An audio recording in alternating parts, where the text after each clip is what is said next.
En lep dober dan, Matej Biček, lepo pozdravljen. Ja, živjo.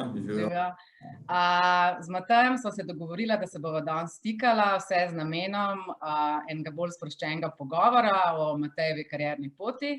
Matej je lumen Fakultete za strojništvo in danes COO v podjetju Elafe. Matej, skozi tale pogovor se bom malo sprehodila v tvoji poti, vse od otroštva pa do danes. In zato bi te prosila, če nam za začetek zaupaš, kaj si želel postati, ko si bil majhen, pa če si takrat imel kakšnega vzornika. Ja, seveda, če začneva pri teh malih nogah, recimo, tako kot mislim, da kar večina kolegov ali pa znancev, ki so imeli nekako podobne okoliščine, so bili moji vzorniki starejši bratje oziroma oba brata pa oče. Zdaj, kako je to karierno povezano? Najstarejši brat je ekonomist, kar mi je predstavljalo takrat recimo nekako prvo karierno opcijo in željo v tistih prvih letih, ko sem v osnovni šoli začel razmišljati o nadaljevanju, po srednji šoli, pa v študiju pa tako naprej. Drugi brat je strojnik po izobrazbi, oče pa prav tako, no. In v bistvu doma smo imeli družinsko manjše podjetje, usmerjeno v kovino strugarstvo, tako da ena veja proizvodnega strojništva, recimo, in to mi je bilo nekako najbolj domače. Zdaj, sama odločitev, kaj študirati, pa ni bila toliko simpelno, pa je tudi ena taka zanimiva zgodba. V bistvu po koncu osnovne šole nekako nisem bil čisto odločen, kaj bi me zanimalo tudi za življenje. Tako da sem se odločil za gimnazijo in sem nadaljeval na Kranjski gimnaziji izobraževanje. Seveda sem to odločitev za študij samo za 4 leta zamaknil. Vsem se je bilo treba v eni točki odločati in takrat sem vprašal oba dva brata za mnenje. In najstarejši brat, ekonomist, mi je rekel karkoli razen ekonomije, a ta drug strojnik je pa rekel karkoli razen strojništva. Tako da v bistvu sem bil precej zbegan na nek način. Vseeno je pa pretehtalo to, kako sta argumentirala. Zdaj, najstarejši je rekel, v bistvu argumentiral je, da je takrat bil začetek recesije, to je bilo recimo leta 2005-2006, in da ekonomisti bojo imeli kar težave v naslednjih letih glede zaposlitve. Zdaj, srednji brat je pa argumentiral na način, da strojništvo je pa pač težek faks in je težko dokončati. In tisti drugi argumenti nekako niso zdržali, tako da sem se kasneje odločil za študij strojništva. Pa še bližje mi je bilo zaradi vseh teh izkušenj, ki sem jih imel iz pomoči pri očetu v tej domači firmi, tako da sem se takrat tudi odločil za študij strojništva in tudi proizvodno smer. Je pa res, da potem pri doktorskem študiju, ker sem se pa recimo nekje v zadnjem letniku tega dodiplomskega študija odločil, tam sem pa zopet zamenjal smer, sem pa šel v konstrukterstvo.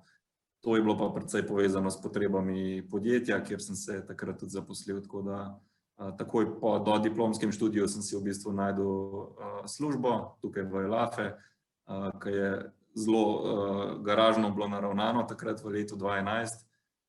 Pridružil sem se kot 5. član, v bistvu je bilo zelo zanimiv. Praktično smo delali vsak vse in je bilo jasno, da strojnikov primanjkuje in predvsem konstrukterstvo je bilo takrat treba postaviti, tako da sem se za konstrukterstvo tudi odločil pa na doktorskem študiju. Super, Matej. Kaj se ti pa zdi, da ti je recimo študij na Fakulteti za strojništvo dal, kar recimo danes lahko uporabljaš pri svojem delu? Ja, moram reči, da v teh zadnjih recimo slabih 10 letih, kar sem v Elafe, delam zelo različne stvari. In v bistvu v tistih prvih letih, ko nas je bilo še bistveno manj, kot sem omenil, jaz sem prišel kot 5. v ekipo, zdaj v tem trenutku nas je cirka 85 v Sloveniji, mislim, da 15 na Kitajskem, pa imamo kar ambiciozne plane letos glede zaposlovanja, tako da nas mora biti nekje proti koncu leta cirka 130 v Sloveniji. Čisto odvisno od tega, kaj je firma potrebovala. V prvih letih je bilo to proizvodno strojništvo, da mi je omogočalo, da sem v bistvu na očetovih strojih marsikateri element za vikend postružil, porezkal, ga pripravil za samo proizvodno. Z nekimi prototipnimi serijami smo se takrat ukvarjali v prvih letih še toliko bolj. In razumevanje pa poznavanje strojnega parka oziroma tehnologij za proizvodno je takrat precej pomagali tudi podjetju, da smo vedeli, katere stroje moramo kupiti, katere profile ljudi moramo zaposliti, kaj moramo narediti, da bomo določene nivoje zrelosti pri produktih dosegali. Doktorski študij sem izbral iz konstrukterstva, zato ker se itak mora zelo dobro povezati s proizvodnim strojništvom, torej konstrukter mora razumeti tudi, kako se bo neka tehnologija uporabila, da se določen kos proizvede, mora ga smiselno dimenzionirati in naš kolesni elektromotor je en tak inovativni produkt, ki nima še veliko znanstvenih člankov, prispevkov glede samega snovanja, same konstrukcije, ker je precej nov produkt, vsaj za neko serijsko proizvodno mišljen, je bilo tam možno še zelo veliko narediti tekom študija. V bistvu, mogoče marsikdo ne ve, da kolesni elektromotor ni pogruntavčina od Elafe ali pa mogoče od zadnjih 10-20 let. Patent za in-wheel motor je imel leta 1898 že Ferdinand Porsche. To je v bistvu ustanovitelj znamke Porsche. Prvi električni avtomobili so imeli kolesni elektromotorje in kar nekaj jih je tudi uspel v tistih letih prodati. Je pa res, da so kasneje motorji z notranjim izgorevanjem precej napredovali oziroma vozila s takimi motorji, ker so imela daljši doseg in iznajdba alternatorja je omogočala, da so ta vozila postala bolj popularna, da so jih lažje zaganjali. In potem tam nekje na začetku 1900-ih so prehiteli električna vozila, ki so šla v pozabo za naslednjih 100 let. Tako da študij strojništva mi v vseh teh 10 letih omogoča, da sem se pripravljen zelo hitro prilagoditi vsaki situaciji, ki nam jo dinamični trg električne mobilnosti prinese. In proizvodno strojništvo in konstrukterstvo in kakovost in razumevanje zahtev stranko in postavljanje ekip, na vse zadnje, tudi ta mreža, ki jo imaš znancev, je v bistvu celi firmi zelo nam pomagala, ker zelo veliko kolegov, sošolcev je kasneje tudi prišlo v našo ekipo, da zdaj pomagajo pri projektih, pri razvoju, pri samem proizvodnem segmentu naših produktov. Zdaj vidim, da si res strasten strojnik, da je to nekako žareva prav iz tebe. Bi te pa prosila, da nam mogoče še poveš, recimo, poleg tega, da si hodil na fakulteto, a si imel zraven še kakšno obštudijsko dejavnost, kaj ti recimo danes koristi, ali pa si mogoče šel kaj v tujino, ali pa si bil član kakšnega društva. Veš, tako rada bi slišala, veš, kaj posameznik še vse rab, poleg tega, da mogoče gre sam na faks, da ga kar lahko kasneje koristi pri njegovi karieri. Ja, v bistvu tekom teh let študentskih, pa še mogoče prejšnjih let, sem se zelo veliko ukvarjal s športom. Tudi naš direktor Gorazd Lampič je bil recimo kar vrhunski športnik, prvak v deseteroboju in podobno, od šaha do šprinta na atletskih stezah, vse je pokrival. Jaz mislim, da šport ti precej pomaga v življenju, da si nekoliko bolj discipliniran, pa da imaš neke cilje in da se tudi naučiš, da je vredno te cilje ujeti v eni točki, na nek način jih doseči. Zdaj sam, da sem se še z takimi aktivnostmi ukvarjal v teh mlajših letih, je bilo prostovoljno gasilstvo. To mi pride še danes prav, ker še vedno gasimo požare tudi v firmi, to se vsakodnevno dogaja. So te požari malo drugačni, ampak vseeno tudi kakšne izkušnje od tam pridejo prav. Glede tujine, moram reči, da v zadnjem letu sem se odločil za izmenjavo preko Erasmusa. Ne zato tipično, da bi šel neke izpite delati v tujino, ampak šel sem v bistvu na Erasmus diplomo. In sicer to je bila ena taka zanimiva situacija. Jaz sem že na fakulteti za strojništvo v bistvu naredil dovolj enih raziskav in meritev, da bi lahko zaključil in že diplomiral nekaj mesecev prej. Vseeno mi je pa ta mentor takrat mi dal možnost, da grem študirati v tujino, v Francijo specifično, kjer je bil nek poseben, specifičen stroj, ki se ga v Sloveniji ne da dobiti. In šel sem za, mislim, da dobrih 5 mesecev na jug Francije, pa sem sodeloval z fakulteto v Saint-Étienne, to je zelo blizu Lyona, in še s to industrijsko branžo oziroma podjetjem iz industrije, ki je pokrivalo vsaj ta finančni aspekt teh raziskav. Tako da tista izkušnja me je tudi navdušila, da sem šel kasneje na doktorski študij. V bistvu mi je tisto predstavljal kar en tak izziv.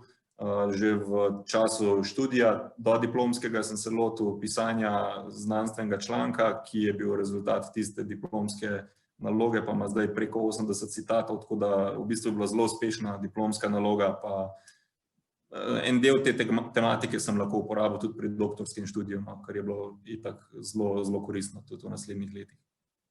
Super, Matej, en komplimenti. Zdaj, če sem te prav razumela, si pa tekom tega študija in vseh aktivnosti pa že ves čas malo delal, si bil nekako povezan z gospodarstvom, z industrijo. Ja, res je, ja. Jaz mislim, da študij ti zelo veliko da, še več pa tista praksa, ki jo imaš od dela v tem času študija. V bistvu v 4. pa 5. letniku, jaz sem bil še ta starejši univerzitetni program, kasneje se je spremenil to v drugo bolonjsko stopnjo, mi je čas dopuščal, da sem imel še v bistvu 3 službe. Prva je bila v eni državni službi Borza za električno energijo, v bistvu oni spodbujajo vse, to je firma Borzen, spodbujajo vse fizične in pravne osebe, da preidejo na obnovljive vire energije, recimo, da si na svojo hišo postaviš fotovoltaično elektrarno, si upravičen od države dobivati sredstva.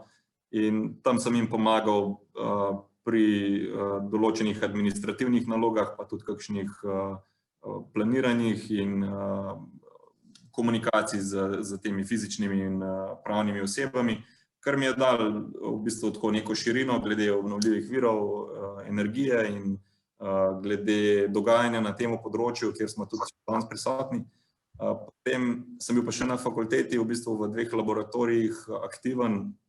V enem sem bil v bistvu zaposlen preko tega študentskega servisa kot asistent na nek način, da sem vodil vaje iz modeliranja v teh CAD okoljih. To mi je tudi dalo nekaj širine. V bistvu sem bil še sam študent, pa sem hkrati drugim študentom to predaval, kar mi je tudi predstavljal nek tak zanimiv izziv. Potem še ta 3. zaposlitev, ki je takrat trajala 2 leti, je bila pa pri tem mentorju, kjer sem delal tudi diplomo, sem v bistvu izvajal meritve pri enem njihovem doktorskem študentu, kjer je bilo ogromno dela, ogromno enih analiz potrebnih narediti. Ta mentor je profesor dr. Franci Pušavc, ki je pionir na enem področju proizvodnega strojništva in ima zelo širok pregled nad kriogenim odrezavanjem in je takrat potreboval pomoč, tako da sem se kar vključil, pa zelo dobro spoznal način dela na fakulteti, pa odnose, pa v bistvu vse ljudi, ki so me obkrožali tudi kasneje pri tem diplomskem delu in doktorskem kasneje. Ja, Matej, vidim, da si bil zelo aktiven ti študent, da si se res vključeval in si s tem pridobil res veliko nekih izkušenj, kompetenc, znanj, ki si jih kasneje lahko zapakiral, da si pač lažje prišel na ta trg. A bi nam zaupal, kako je bil ta prehod recimo po doktoratu, potem zdaj v gospodarstvo? Ja, v bistvu mene je to zanimalo takrat ravno iz tega vidika. Bil sem aktiven že na faksu, lahko bi šel ta doktorski študij delati tudi v okviru fakultete za strojništvo, lahko bi bil tam zaposlen kot asistent. Vseeno je pa to večji izziv, iti v gospodarstvo. V bistvu sem bil kot nek nepopisan list papirja, takoj po faksu, načeloma grozno veliko izkušenj nimaš, takoj po faksu, tako da jaz sem bil pripravljen bolj dobiti te praktične izkušnje iz industrije in jih če je to možno kombinirati z nekim študijem. Na srečo sem imel mentorja, ki je bil precej fleksibilen, da sva lahko prilagodila vsebino doktorskega študija tematiki, ki je bila v firmi najbolj aktualna, kar smo takrat rabili v prvih letih nekako razviti, da sem lahko tudi raziskoval. Mogoče še kot zanimivost, zelo veliko kolegov po študiju se je odločil za vstop v kakšno multinacionalko, lahko rečem, v neke večje podjetja, ki imajo v Sloveniji izpostave. Jaz sem bil pa vedno zagovornik malo drugačnega pristopa in videl sem večjo priložnost, da se povežem z manjšim podjetjem, ki seveda še nima neke sistematizacije urejene, ki se lovi še na vseh koncih, seveda s 4 ljudmi lahko pričakuješ, da boš delal marsikaj, ne samo neko strogo strojništvo, ampak po drugi strani pa v bistvu na ta način dobiš tudi neke neprecenljive izkušnje. Verjetno v teh 10 letih sem poskusil toliko enih različnih tematik, od pravnih pregledov do finančnih planiranj, ekonomskih pregledov, do postavitve oddelkov, tako iz aspekta človeških virov kot strojnih kapacitet, povezovanj z strankami, prodaje naših projektov, praktično naredi iz tebe podjetnika, taka izkušnja. Tako da meni je bilo to bistveno bolj zanimivo, seveda si pa ljudje razlikujemo, tako da vsak ima neke svoje vrednote in želje. Ja, ta podjetniški duh je v tebi čutiti, tako da ta brat ekonomist je očitno vseeno vplival malo na tebe in na vsa ta tvoja znanja, ki jih pač danes tudi uporabljaš pri tem delu. Zdaj ti si CEO v podjetju Elafe, a nam lahko malo predstaviš, kako poteka en tak tvoj dan? Ja, to je zanimiva pozicija, v bistvu toliko je definicij te pozicije, kot je podjetij na tem svetu, jaz lahko tako rečem. V slovenščino bi to lahko prevedel kot direktor operacij, zdaj kaj vse spada pod operacije, je pa potem stvar vsega podjetja. Tako, v grobem bi lahko rekel, da CEO, torej Chief Executive Officer oziroma generalni direktor, nekako komunicira strategijo podjetja navzven, se povezuje s strankami, pridobiva kapital, pridobiva razne vire za rast podjetja. COO pa naj bi to strategijo, ki jo generalni direktor kaže navzven, poosebljal oziroma zagotovil vse potrebno, da se tudi dejansko v firmi stvari na tak način odvijajo.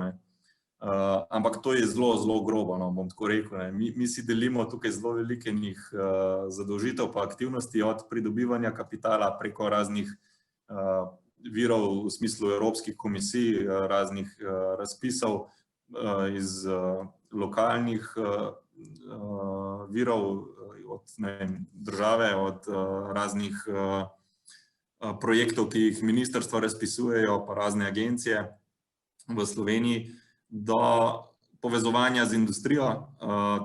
Treba je navezati stik, treba je tehnično zagovarjati vsebino, kaj prodajamo, čemu je namenjen naš produkt, kako neke tehnične bariere preskočiti, kaj jim sploh lahko omogočimo z našim produktom, do recimo rasti samega podjetja. Mi smo bili precej uspešni v prvih letih, recimo, ko sem se jaz pridružil, nas je nekako spremljala organska rast. To pomeni, da smo počasi rastli na letni osnovi 5 do 10 zaposlenih. Potem smo pa pri enih 40 zaposlenih leta 2015 uspeli si zagotoviti prvo investicijo strani strateškega investitorja Asia Pacific Group, to je največji kitajski proizvajalec zavornih sistemov. Oni so investirali v Elafe 10 milijonov evrov za 20% deleža in takrat smo seveda neorgansko zrastli za tem. V eni točki nas je bilo blizu 95 zaposlenih in naloga je bila, da s tistim kapitalom investiramo v zviševanje zrelosti našega produkta, da investiramo v validacijo. Zelo znanstven, zelo inženirski pristop smo morali ubrati in potem v naslednjih letih smo čakali, kdaj se bo trg obrnil v našo smer in zdaj se že konkretno obrača zadnje dobro leto, da v bistvu vsi proizvajalci avtomobilov na splošno, ne samo električnih vozil, razmišljajo o tem pogonu in nas kontaktirajo in praktično smo v kontaktu s celim svetom. In vse te turbulence na trgu je treba spremljati in imeti dovolj kapitala, da preživiš in hkrati delati okolje, v katerem boš lahko rastel, v katerem bojo tudi sodelavci videli motivacijo za osebnostno pa za karierno rast. In COO, jaz lahko rečem, da če imam prazen koledar v ponedeljek, mi sigurno ne bo dolg čas do petka zvečer. Vse sestanki narišejo tekom dneva, so pa tematike od zaposlovanja do iskanja infrastrukture, širitve v sosednje prostore na druge lokacije, do inženirskih problemov, relisanja tehničnih dokumentacij, torej sproščanja nekih konstrukcijskih elementov v proizvodno, do komunikacije s proizvodno, zakaj ni ali pa zakaj je tako narejen, kot je, do kakovosti, tako da zelo raznoliko delo. Zelo raznoliko delo. Verjamem, ja. Matej, omenil si, da iščete tudi nek tak mlad potencial, kadre, da se želi Elafe pač do konca leta malo povečati. Kakšen kader iščete? Za koga so priložnosti? Ja, mi imamo zelo veliko oddelkov v podjetju, mislim, da preko 10, tako da, kar se tiče profilov, smo zelo široki. Od sestavljalcev, recimo, kjer ne ciljamo na res inženirsko naravnane profile, ker ni nobene potrebe, da imajo res neko širino ali pa tudi željo, da bi prestopili v inženiring kasneje, do inženirskih poklicev, od strojnikov, elektrotehnikov, študentov računalništva, fizikov, matematikov, v bistvu vse te fakse mi že zdaj pokrivamo, torej večinoma naravoslovje. V specifičnih pisarnah, recimo v projektni pisarni, imamo tudi administrativne delavce, ekonomiste, v prodaji, v marketingu, ravno tako ekonomiste, FDV-jevce, zelo raznoliko. V bistvu, kar je zanimivo za naše podjetje, je to, da tam nekje do leta 2016 so praktično vsi zaposleni prišli preko študentskega dela v podjetje. Ali so bili to neki seminarji, projektne naloge, diplomske naloge, magistrske, doktorske naloge. V bistvu na tak način sem tudi jaz prišel v Elafe. Opazil sem, da je direktor kandidiral za sredstva na Ministrstvu za gospodarstvo in na ta način sem videl, ko so bili rezultati objavljeni, da ima podjetje v bistvu 2 prosta mesta. Sem ga kontaktiral in v bistvu naslednji dan sva se že dogovorila za zaposlitev, tako da še to odgovoril mi je v cirka 2 minutah, ker je tudi po svoje rekordne, je bil, mislim, zelo pogosto je ravno pri računalniku, ko mu pošlješ mail, tako da sva bila takoj na vezi in sva skomunicirala. V bistvu tudi drugi, imamo neko podobno delovno etiko in smo zelo odzivni in za študente, ki so se pripravljeni ukvarjati z high-tech inovacijami, mislim, da smo kar eno boljših ali pa bolj primernih podjetij v Sloveniji.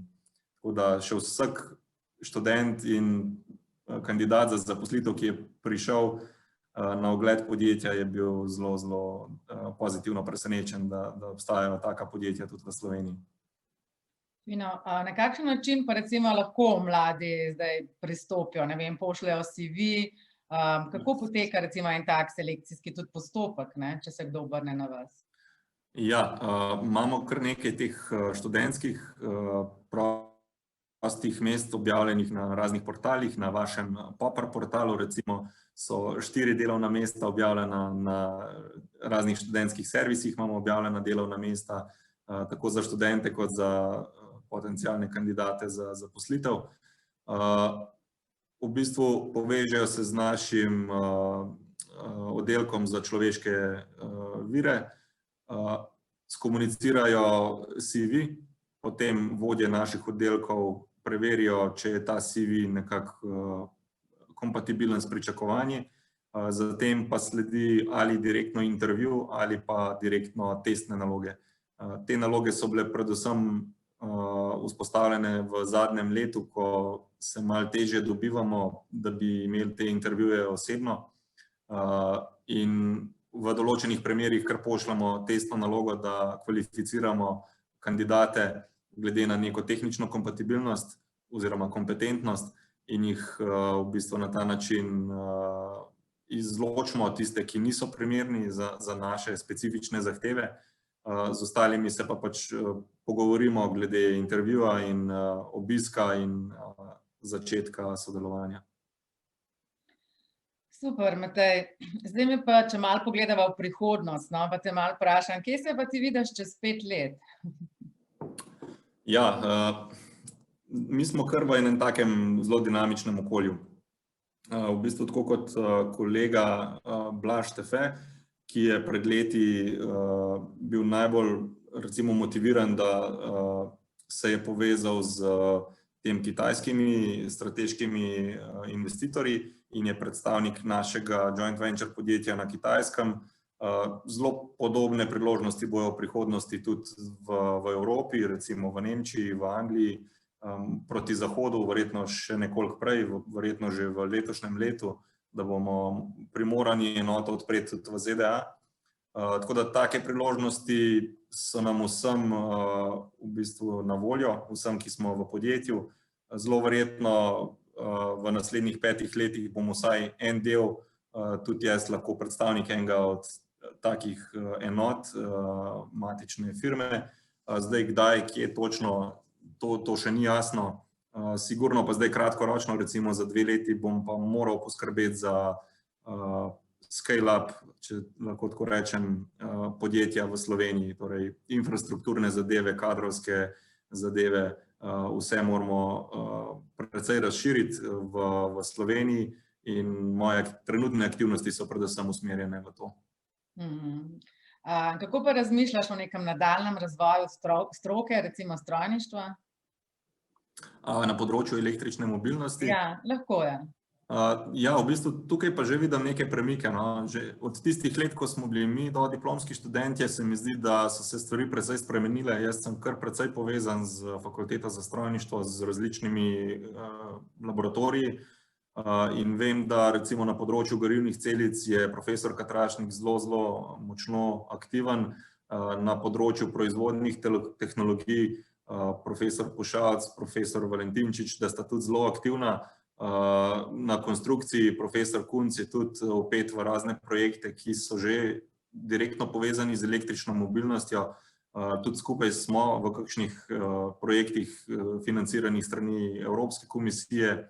Tako da vem, da jih obdaja ta električna mobilnost bistveno bolj, kot jih je recimo 10 let nazaj, da iščejo rešitve, ki bodo aktualne, v bistvu tudi v naslednjih 5 do 10 letih, so zelo kompetentni na evropskem nivoju, lahko rečem, ker mi smo res v Evropi verjetno bistveno bolj poznani kot v Sloveniji, ker smo tudi zelo uspešni pri raznih evropskih projektih. Poznamo ogromno teh uspešnih univerz iz Nemčije, Nizozemske, Belgije in podobno. Z ogromno od teh univerz tudi sodelujemo, vemo, kakšen nivo znanja dosegajo oni. In slovenska oziroma Univerza v Ljubljani je zelo konkurenčna oziroma v določenih pogledih jih še bistveno prekaša. In vemo, da v bistvu prav nič ne zaostajamo za tujino. Super. Zdaj počasi se najin tale pogovor zaključuje, pa bi te mogoče sam še prosila, če podaš en nasvet za mlade. Ja, nek generalen nasvet je bil, da naj bodo pridni, delovni, naj se čim prej vključijo v industrijo, ker tiste praktične navade, ki bojo najbolj nekako pripomogle k uspešnem ali pa lagodnem življenju, pridejo iz teh industrijskih okolij, se mi zdi. In to ti tudi, mislim, če si tak tip človeka, ti to največ pomeni. Jaz bi apeliral, da se čim prej začnete povezovati z industrijo, na vsak način zaključite tudi študij. No, tudi mi imamo radi v firmi študente, ki zaključijo seveda študij.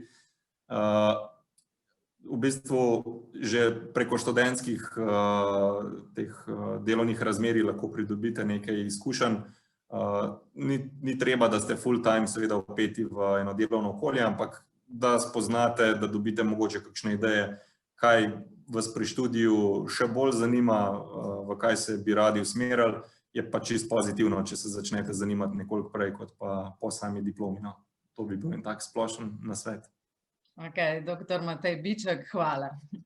Ja, hvala vam.